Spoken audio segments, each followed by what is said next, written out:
120 minutes business, toute l'info éco et business à la mi-journée sur BFM Business.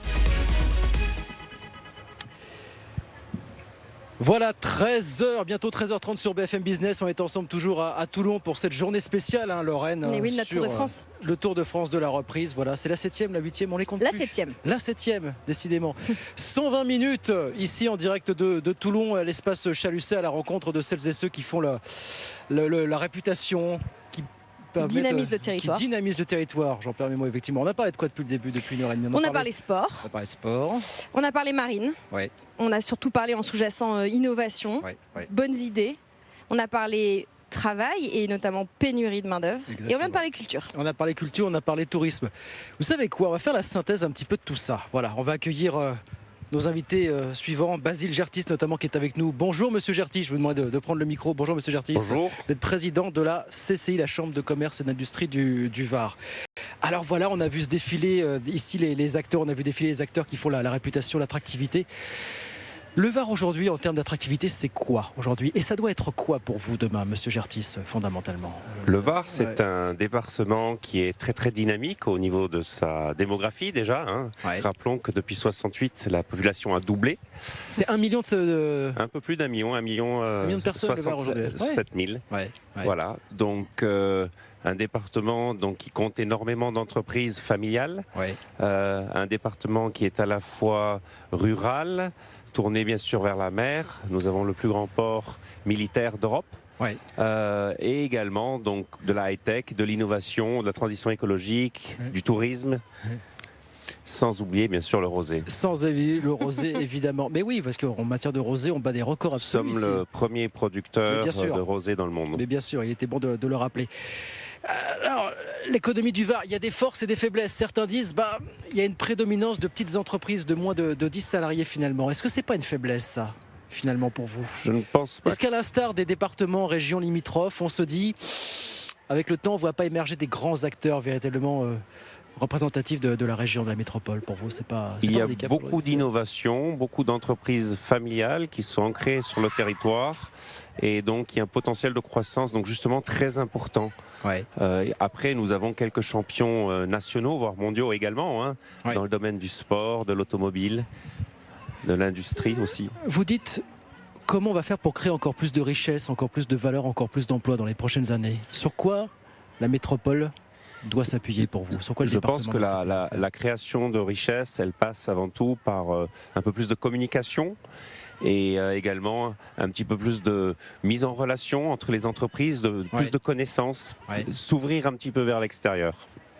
Alors évidemment, pour relayer la génération toulonnaise actuelle et varoise, il va falloir des jeunes et notamment des jeunes entreprises. Donc on peut peut-être en profiter pour accueillir notre deuxième invité pour parler innovation. Bonjour Didier Guggenheim. Bonjour. Vous êtes le DG de TVT Innovation. Vous êtes un peu, on se disait ça en préparant l'émission, la station F de Toulon. Alors pour les non-parisiens, les non-familiers de l'écosystème, station F, c'est un gros incubateur qui monopolise beaucoup l'image médiatique des startups. Mais vous incubez beaucoup de gens. Parlez-nous des gens que vous incubez. Alors oui, effectivement, Station F, c'est le TVT de Paris. Il n'y a pas de problème. Depuis 1988, TVT, c'est l'agence de développement économique de Toulon-Provence-Méditerranée. Et depuis 1988, le pari il a été fait qu'un des moteurs de l'innovation, comme l'a dit Basile Gertis, c'est l'innovation et le numérique. Sur un territoire qui en comptait déjà beaucoup, parce que la marine est présente, parce qu'il y a énormément d'innovations technologiques autour de cette industrie et de la défense, qui est une très grosse consommatrice d'intelligence et de numérique. Et le pari il a été fait que l'innovation, en particulier sur des startups, en particulier sur des jeunes qui veulent débuter, en particulier en développant de l'enseignement supérieur dans ce domaine, il y a aujourd'hui 2500 étudiants sur la métropole de Toulon en numérique qui alimente cet écosystème et qui porte entièrement cet écosystème. On va faire un autre parallèle et la question s'adresse à vous deux tout à l'heure avec Laurent Moser qui est le directeur du site toulonnais de Naval Group et qui a aussi la casquette de directeur du pôle mer Méditerranée. On évoquait le fait qu'on était un petit peu dans la Silicon Valley de la mer ici du côté de Toulon. Alors on va faire un parallèle avec les États-Unis. L'armée ici influe beaucoup, donne beaucoup d'énergie. Est-ce que l'armée participe beaucoup à l'innovation dans le privé, dans les entreprises que vous voyez passer dans vos institutions respectives, à la CCI et à TVT? Alors, absolument. Didier, dites-nous d'abord. Bien sûr. En particulier au travers d'un cluster qui s'appelle le cluster Gymnote, oui. Au travers duquel l'agence d'innovation de la défense fait la promotion d'un certain nombre d'innovations qui sont portées par les entreprises, oui. Que nous accompagnons et que nous présentons à l'idée pour pouvoir être financées ensuite. Et ça, c'est un mécanisme qui fonctionne extrêmement bien. Ça a ouvert depuis 2018. Plus de 160 projets ont déjà été vus au niveau de l'AID.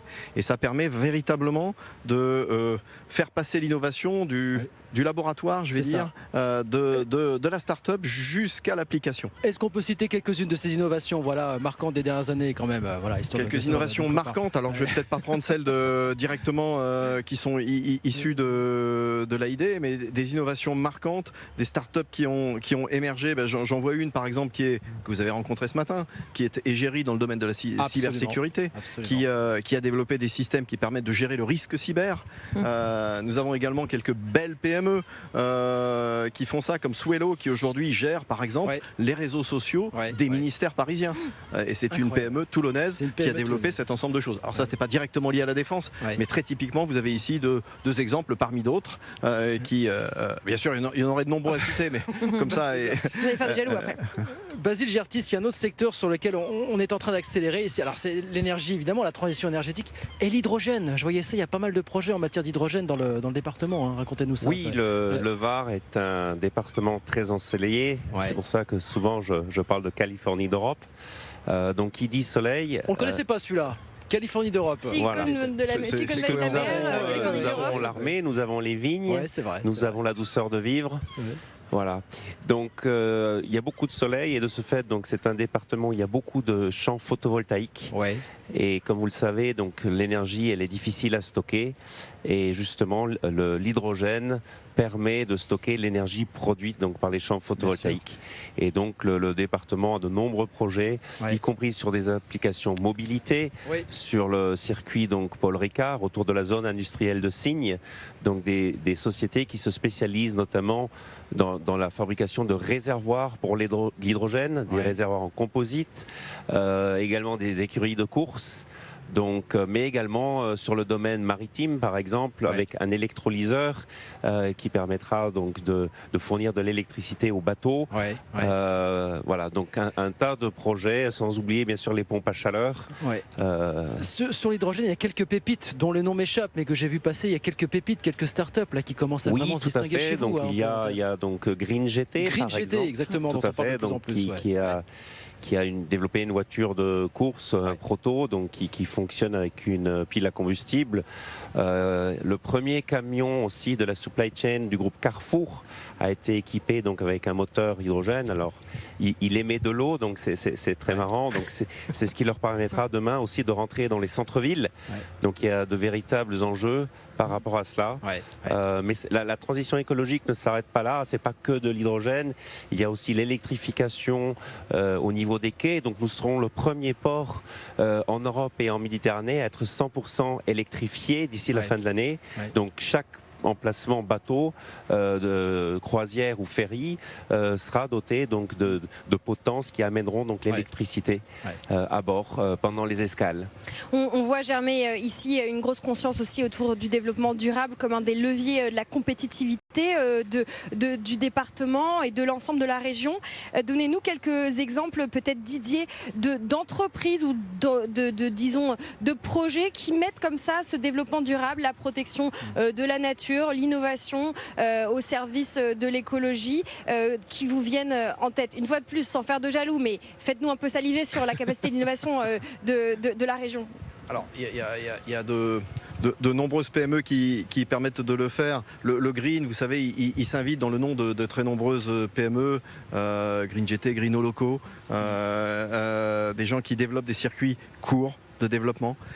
Le Var, c'est le premier département vert de France. Donc l'écologie, c'est pas seulement un souci, c'est aussi une économie qui se développe autour de ça, qui doit se développer.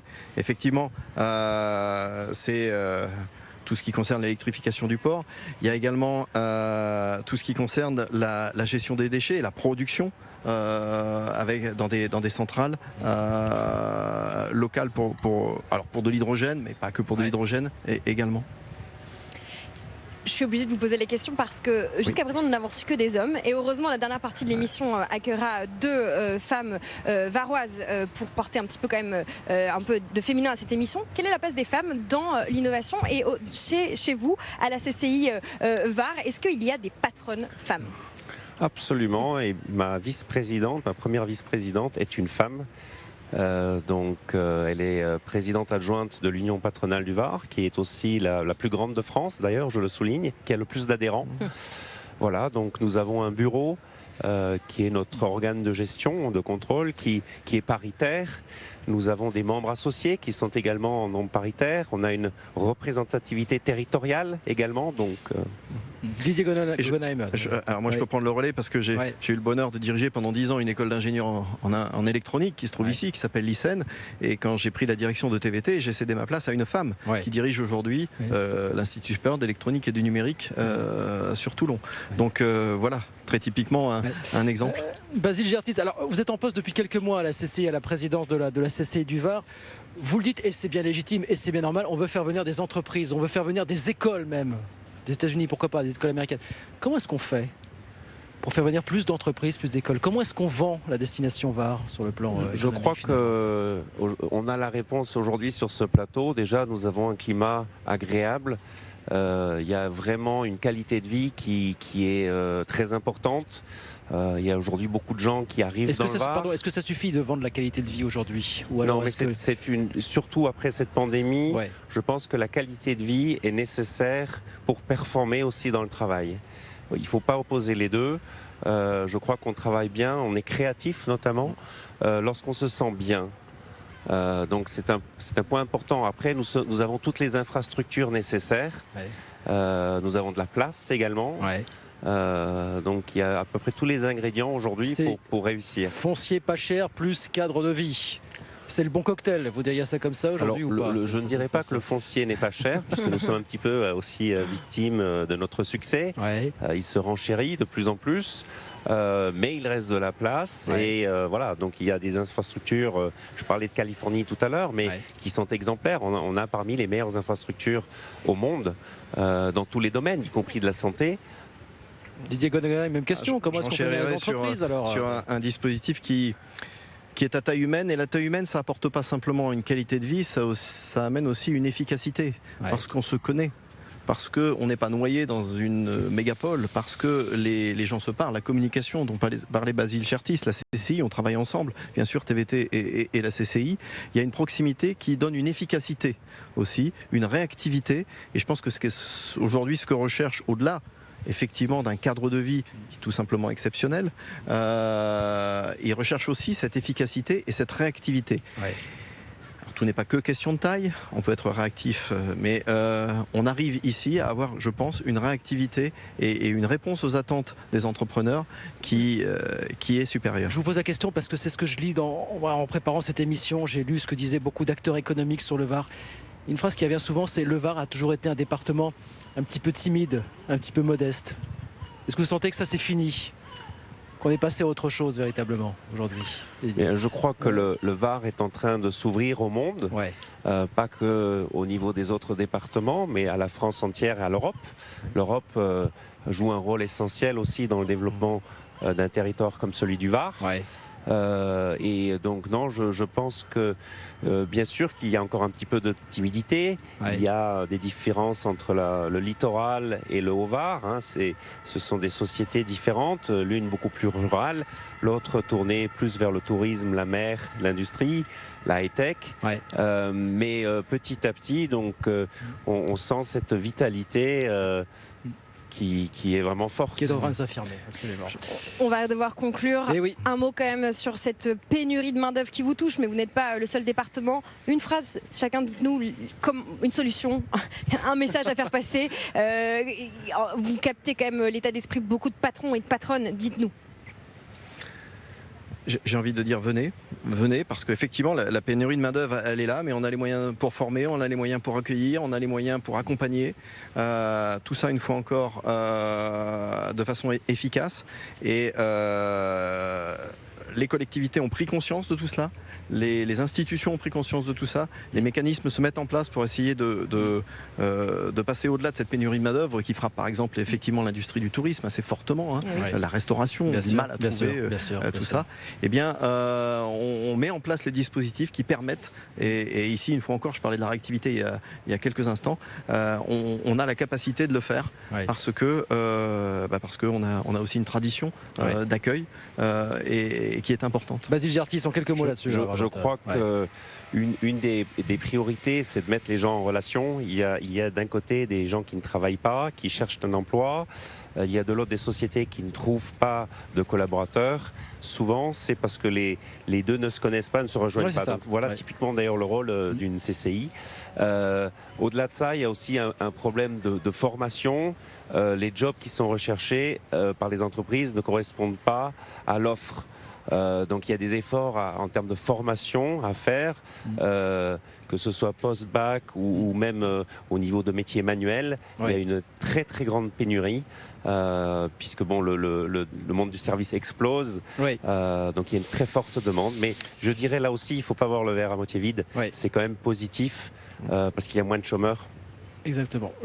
On retient votre message aujourd'hui, c'est venez tout simplement dans le Var. Voilà, le cadre et ses différents atouts. Merci beaucoup messieurs, merci de passer nous voir aujourd'hui. Basile Gertis, le président de la CCI du Var, et puis Didier Guggenheim, le DG de TVT Innovation. Merci d'avoir été avec nous sur BFM Business. Il est 13h45, on est encore un quart d'heure ici, Lorraine, depuis Toulon sur BFM Business. À tout de suite.